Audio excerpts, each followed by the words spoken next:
Yesu Kristi nasamiafazani viavianade irayanisitawamini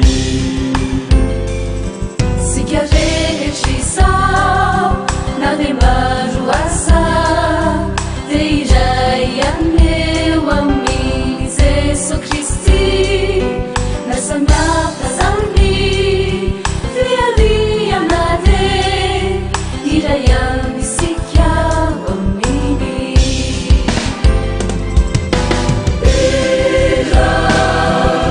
Isikiza nitamana fana irenu mawira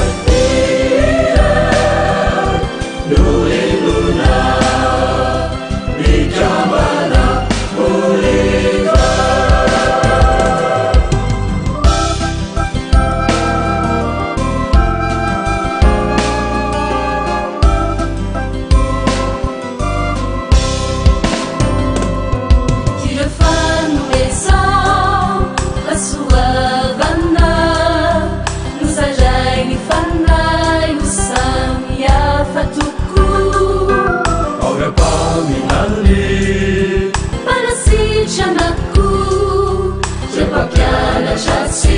Twisaina ira isikiza nitamana fana irenu mawira nuliluna nitamana uliva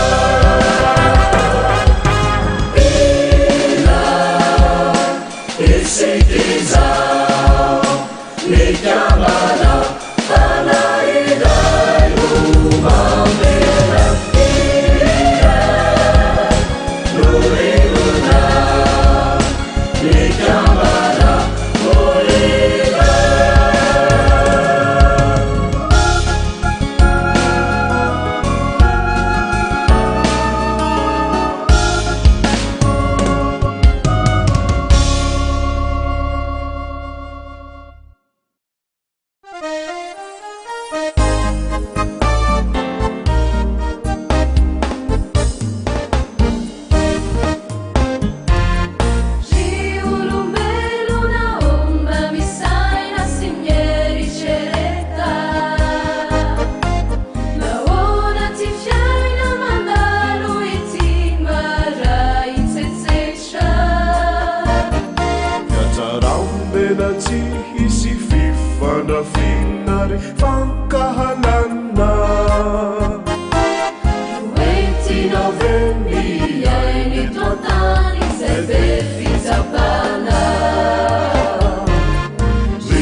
CPI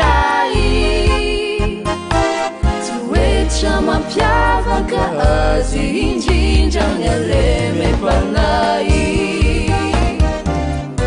endrika mironany any sasany zarazaraina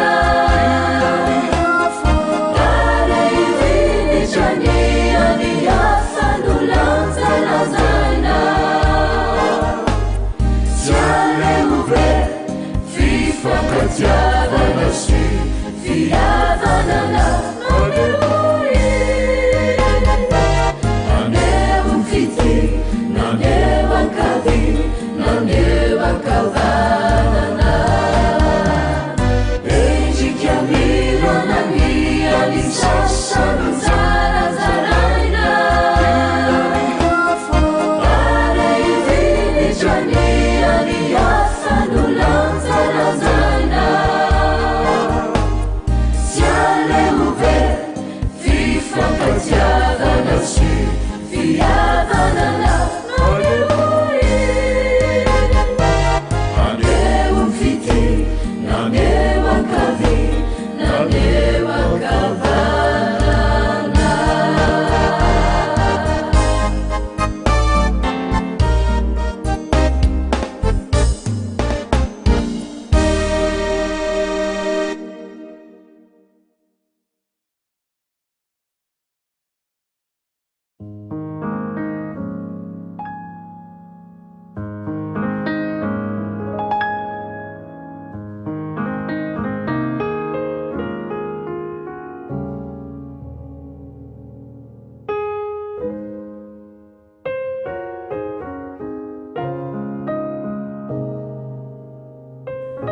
Vola ao anatin'ilay séminaire manokana isika mahakasika ny fifandraisana sy ny fanabeazana ary mbola ao anatiny ihany koa ilay herinandron'ny fifandraisana. Lohevitra hafa indray no diniantsika amin'izao andro fahatelo izao dia ny hoe ny fototra iorenan'ny fifandraisana. Toy ny mahazatra mialohan' izany dia andeha hanondrika ny lohantsika isika hivavaka.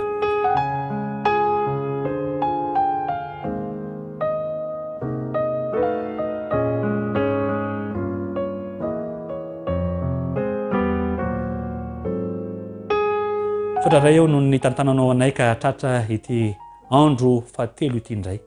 Kindray eo raha hanokatra fotoana izay, hanokana fotoana izay andiniana ny teninao.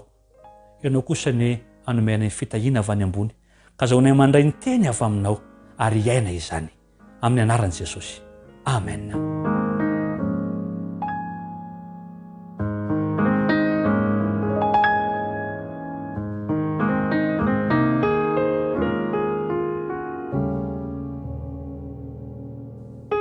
Ny fototra iorenan'ny fifandraisana. Amin'ny maha séminaire azy moa sy ny amin'ny efa nahitantsika ireo endrika lohevitra izay efa nirantsika teo aloha dia andeha fantaniana trano no arahantsika mametraka ary arahantsika mamaly izany araka ny tenin'Andriamanitra. Ny fototra iorenan'ny fifandraisana. Fantaniana voalohany ary novalentsika dia ny hoe inona ny fototra lehibe indrindra ijoroan'ny fifandraisana. Ao amin'ny Genesisy 2:9-12. Genesisy 2:9-12 dia mivako toy izao amin'ny anaran'i Jesosy. Ary Jehovahandriamanitra nanao hoe tsy tsara raha irery raha lehilahy. Tapany voalohany izay. Ny faniriana lalina ao anaty sy ny fahatsapana io filan'ny fifandraisana io na le filana finamanana io no fototra voalohany. Mila ny fanatrehantsika ny zanantsika tahaka ny ilantsika ny fanatrehantsika ihany koa. Tsy maintsy ho tiantsika aloha ny mifandray amin'ny olona. Tsy maintsy tsapa ny sarobidy ny fisian'ny olona iray mba azahoana manorina fifankatiavana aminy. Ary ao ka ho tsapan'ireo zanantsika raha ho atokantrano, ho tsapan'ireo mpifaneraserantsika raha eo anivo ny fiarahamonina, fa tena sarobidy amintsika ny fisian'ireo eo amin'ny fiainantsika. Miainga eo atokantrano izany, midatra eo amin'ny fiarahamonina izany, naizanaiza misy anao. Aoko tsapanao ny mazava-dehibe, ny mahasarobidy io namana io fandraisanao io. Fantana faharoa, inona no napetraka Andriamanitra voalohany ikolokolotsika io fitiavana io. Inona no apetrany voalohany mba tonga antsika ikolokolo io fitiavana io. Genesisy toko faharoa ka ny andininy dimy ambin'ny folo. Genesisy toko faharoa ka ny andininy fahadimy ambin'ny folo dia mivaky toy izao amin'ny anaran'i Jesosy. Ary Jehovahandriamanitra nitondra na lehilahy ka namponina azy tao amin'ny sahedena hiasa sy hitandrina azy. Zany hoe nametraka didy lehibe teo amin'ny Adama ny tompo dia niasana sy hitandrina ny sa. Ary io adidy amanandraikitra io no lasa antom-pisina lehibe indrindra tao Edena. Ary io no lasa tanjona mandrisika ny olona isan'andro. Ary anampy azy anatratra ny tanjona ambony izany no nanomezana azy lay mpanampy tandrify na le vaty zaza. Ho toy ny mpiara-miasa, ho mpiara-miombonantoka, eny mihoatra noho izany aza, ho saina sy fo miara-mitempo ho amin'io tanjona io. Ary tsy hoe eo amin'ny vady ihany, fa tokony ho zany ihany koa ny toe-tsainy ny ray aman-dreny eo amin'ny zanaka. Tokony ho zany ny toe-tsainy ny mpiara-miasa, tokony ho zany ny toe-tsainy ny mpiara-mianatra, tokony ho zany ny toe-tsainy ny fifandraisana eny anivon'ny fiarahamonina. Le namako dia mifampitondra amiko ho amin'ny tsara, mpiara-miombona amiko, mpiray fo, mpiray saina amiko amin'ny tanjona zay ho tratrarina. Na eo amin'ny fianarana zany, na eo amin'ny asa zany, na eo amin'ny fitadiavana zany, na eo an-tokantrano izany. Ampetrao mazava izay tanjona tianareo ho tratra na eo amin'ny asa, na eo amin'ny fianarana, na eo amin'ny zanakareo. Ifampiresao matetika izany areo ka ifampiresahanareo amin'le olona zay mifanerasera aminareo azako bonina rery. Fa aoka ho atao zay alalany rehetra. Fa tsika reo dia mpiara-miombona antoka, zao ny tanjotsika, ahoana ny fahitanao azy. Dia misy izay fifanankalozany kevitra izay. Ary tsy ao anatin'ny fifanerena akory, fa ao anatin'ny fifampiresahana mazava. Ary ny tsy ambaratelon'ny fifankatiavana dia izao. Voalohany, ny fametrahana tanjona iombonana araka ny sitrapon'Andriamanitra. Faharoa, ny fiarahana manatratra ny tanjona izany araka ny drafitr'Andriamanitra. Ary ny fahatelo, ny fiarahana manatanteraka ireo asa fanao andavanandro eo anatrehan'Andriamanitra. Fantanena fahatelo teny hoe inona ihany koa no teny anambarana ny soratra masina izany. Ao amin'ny Amosa toko fahatelo ka ny andininy fahatelo. Amosa toko fahatelo ka ny andininy fahatelo dia mivaky toy izao amin'ny anaran'i Jesosy. Ho tafaradalana vany roa raha tsy efa ny fanaiky. Ity no tsy ambaratelo faefatra. Dia ny fiarahana manao zavatra araka ny teny iarahana, na eo amin'ny firalahiana, na eo amin'ny tontolon'ny mpivady, eny hatrany amin'ny fiarahamonina, ny fiangonana aza, dia teny ilaina no manana toe-tsaina mifampiresaka mazava alohan'ny anaovana zavatra iray. Azavao amin'ny vadinao, azavao amin'ny zanako tsara ny hevitrao, azavao amin'ilay namanao mpiara-mianatra aminao, mpiara-miasa aminao, azavao amin'ilay namanao eo akaiky zay hevitra ao aminao. Aroka ho azon'izy ireo tsara izany, ho hain'izy ireo tsara, ho fantatra izy ireo tsara izany, ary hanao tsara ihany koa ny hevitra izy ireo mba ho azonao.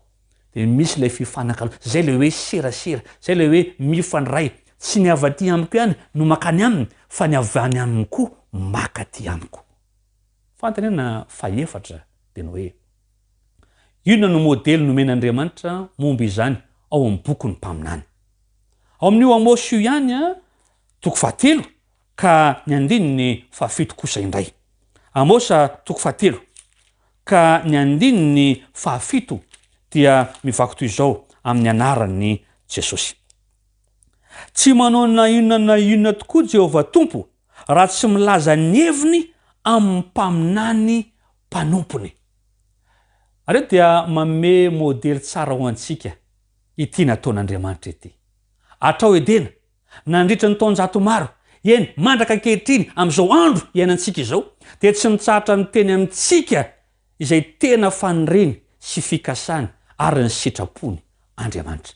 Hitantsika amin'ny teniny zany, hitantsika amin'ny toroteny isan-karazany zany, fa mampilaza, tsy mitsahatra ny milaza ny faniriny, ny fikasany, ny sitrapony Andriamanitra. Modely omeny ho an'ny mpiarabelona rehetra zany, ho an'ny ankonana rehetra zany, ho an'ny mpisakaiza rehetra izany.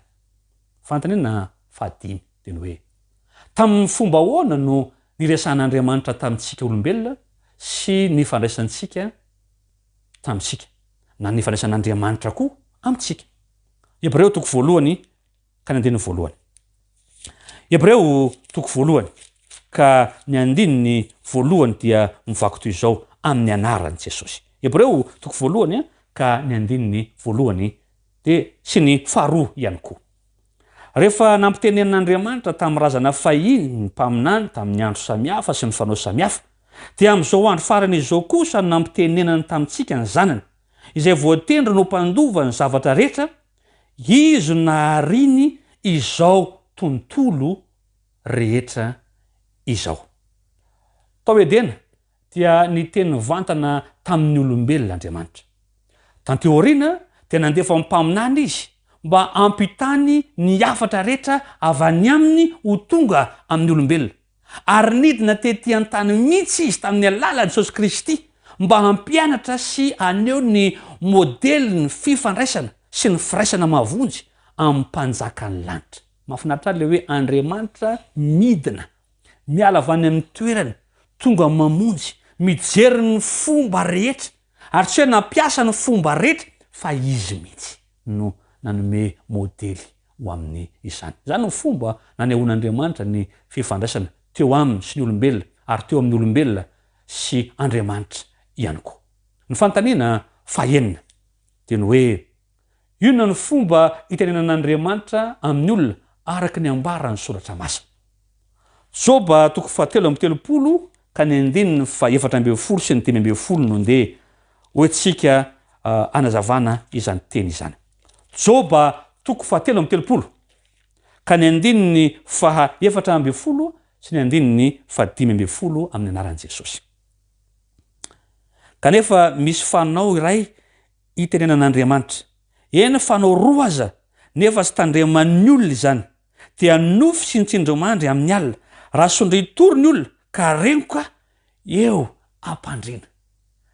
Zany hoe tsy tamin'ny alalan'ny teny ihany, soratra ihany, tsy tamin'ny alalan'ny fahatongavan'i Kristy ho tonga nofy ihany, fa tamin'ny alalan'ny tsindromandry ihany koa dia mampiasa izany Andriamanitra mba nifandraisany tamin'ireo mpaminany fahiny. Ary zany tsindromandry zany nentin'ireo mpaminan'ireo nanoratra, ary zany no ananantsika ny Baiboly amin'izao andro ianantsika izao. Fanontaniana fahafito mitohy amin'izany dia ny hoe inona ankehitriny ny fomba itenenan'Andriamanitra amintsika? Inona ankehitriny ny fomba itenenan'Andriamanitra amintsika? Timoty voalohany toko 7 ka ny andininy 9:10. Timoty voalohany toko 7 ka ny andininy 9:10, ary mino fa efa manomboka haitsika tsy enjery zany teny zany, manao hoe zay soratra rehetra nomeny tsindromandrin'Andriamanitra dia mahasoa fampianarana, ho fandresen-dahatra, ho fanitsina izay diso, ary ho fitaizana amin'ny fahamarinana. Amin'ny alalan'ny Baiboly, ny soratra masina, ny tenin'Andriamanitra, dia azontsika atao ankehitriny malala ny sitrapon'Andriamanitra rehetra zay tiany ho ambara sy ho zaraina amiko sy aminao. Ary miresaka amintsika izy amin'ny alalan'ny tenin'Andriamanitra. Miresaka amintsika Andriamanitra amin'ny alalan'ny Baiboly izany. Ary nitady fomba rehetra Andriamanitra mba hifaneraserana, inona daholo ireo tambazotra eo ampelantananao, tsy ahafahanao manohy ny fifaneraserana amin'ny olona rehetra na aiza ny toerana misy azy ireny. Ny fanontaniana manaraka dia ny hoe inona ihany koa ny fitaovam-pifandraisana ampiasan'Andriamanitra hifaneraserana amintsika olombelona. Romanina toko 10 ka ny andininy 7:10 sy ny 8:10. Romanina toko 10 ka ny andininy 7:10 sy ny 8:10 dia ho ny tenin'Andriamanitra. Koa ny finoana dia avy amin'ny toriteny, ary ny toriteny kosa avy amin'ny teny Kristy.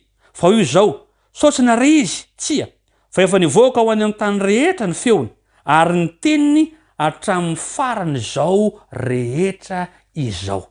Mazava eto, fa efa nivoaka ho amin'ny tany rehetra ny feony, ary ny teniny dia efa nivoaka hatrany amin'ny farantany. Indeny ny faharoa izay haitsika tsara dia le teny manao hoe fa ianao kosa raha mivavaka dia midira ho amin'ny efitranonao, ka rehefa voarindrinao ny varavaranao dia mivava amin'ny rainao zay ao amin'ny mangingina, ary ny rainao zay mahita ho mangingina no amaly anao. Ny toriteny ry havana no fomba lehibe indrindra ankehitriny andrenesan'ny olona rehetra ny feon'Andriamanitra hatrany amin'ny farany tany. Ary efa miseho amin'ny ainao manjery rehetra izany zay misy ankehitriny, ary efa manomboka ho rakotra zany ny firenena rehetra. Etsan-dalina zany ny vavaka ataontsika dia enon'Andriamanitra ary mamaly antsika izy rehefa miresaka aminy isika. Ka na amin'ny fomba hoana na amin'ny fomba hoana no fomba anonona antsika izany vavaka izany dia miaino sy mamaly antsika Andriamanitra. Ary zany indray no lohevitra zay nodiniantsika tanyity takariva fahatelo ity. Ary ny fanirina ary noko fa horaisika ho fanapa-kevitra raha zany no fototra iorenan'ny fifandraisana ka toka tsy mbola natratra an'izany izao sy anao, andeha amin'ity takariva ity hivavaka amin'Andriamanitra manao Tompo, aoka mba ho izany koa ny fototra iorenan'ny fifandraisanay, ka hitady ny fomba rehetra, hanao ny fomba rehetra, ampiasa ny fitaovana rehetra mba hahafana mampita ny afatra tiana ampitaina, indrindra ny amin'ny teninao. Hivavaka isika.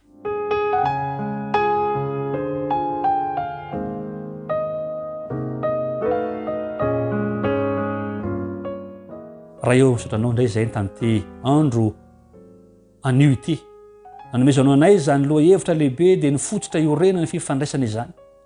Ray malala ho mamelany elokay zay tsy mifanaraka tamin'ny sitraponao tamin'ny lasa, nanaovanay atsirambona ny fifandraisana tamin'ny lasa. Findra eo ankehitriny meo anay ny hery avy any ambony, ny fahendrena avy any ambony, ahafahanay mahay mifandray amin'ny mpiarabelona aminay, ka ampiasanay ny fitaovana rehetra misy anohizana izany, indrindra izaranay ny antsaranao. Amin'ny anaran'i Jesosy. Amen.